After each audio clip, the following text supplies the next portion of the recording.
हंगामा न्यूज में आपका स्वागत है। हम बात करते हैं भीलवाड़ा जिले की पंचायत समिति जहाजपुर के हनुमान नगर की नेता का असली धर्म जनता की सेवा करना है, न कि निजी स्वार्थों की पूर्ति करना।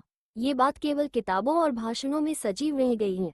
धरातल पर सच्चाई इससे कोसों दूर है।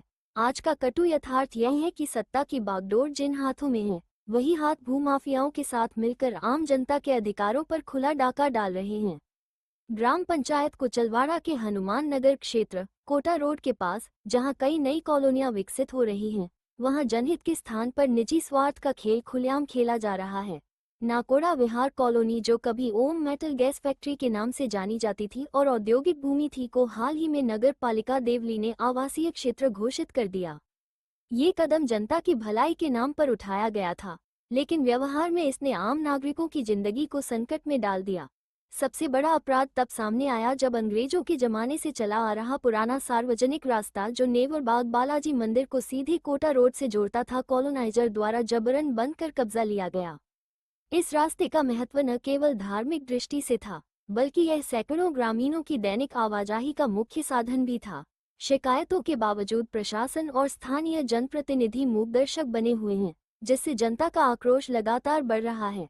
नाकोड़ा विहार कॉलोनी का रोड जमीन के स्तर से लगभग 5 फीट ऊंचा बना दिया गया है। इसके पीछे की पुरानी बस्तियां, जिनमें ज्यादातर गरीब, अनुसूचित जाति, SC/ST समुदाय के लोग रहते हैं, अब निचले स्तर पर रह गई हैं। इस डिजाइन ने उन्हें आगामी बारिश में भीषण जलभराव और स्वास्थ्य संकट की ओर धकेल दिया है। चौंकाने वाली बात यह है कि जल निकासी के लिए कोई योजना नहीं बनाई गई, यानी गरीबों की गलियों में पानी भरना और बीमारियों का फैलना अब तय है। कॉलोनी के ऊंचे रोड के ठीक पास से 11,000 वोल्ट की बिजली लाइन गुजर रही है। बिना किसी सुरक्षात्मक प्रबंध के ये लाइन आम राहगीरों और बच्चों के लिए एक मौत का जाल बन गई है। एक छोटी सी चूक किसी बड़ी दुर्घटना को जन्म दे सकती है, लेकिन जिम्मेदार अधिकारियों ने अब तक आंख मूंद रखी है।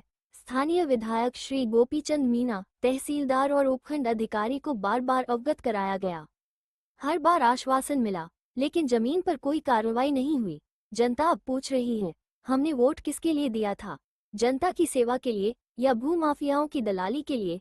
गांव और बस्तियों में अब साफ माहौल बन चुका है। अगर यही स्थिति रही तो आगामी पंचायत चुनाव में जनता एकजुट होकर अपना गुस्सा वोट के माध्यम से जाहिर करेगी।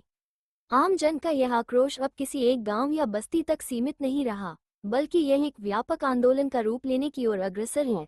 नेता अगर जनता की सेवा नहीं कर सकते, तो जनता उन्हें सत्ता के सिंहासन से उतारना भी जानती है। हंगामा न्यूज संवाददाता की रिपोर्ट, हनुमान नगर देवली से।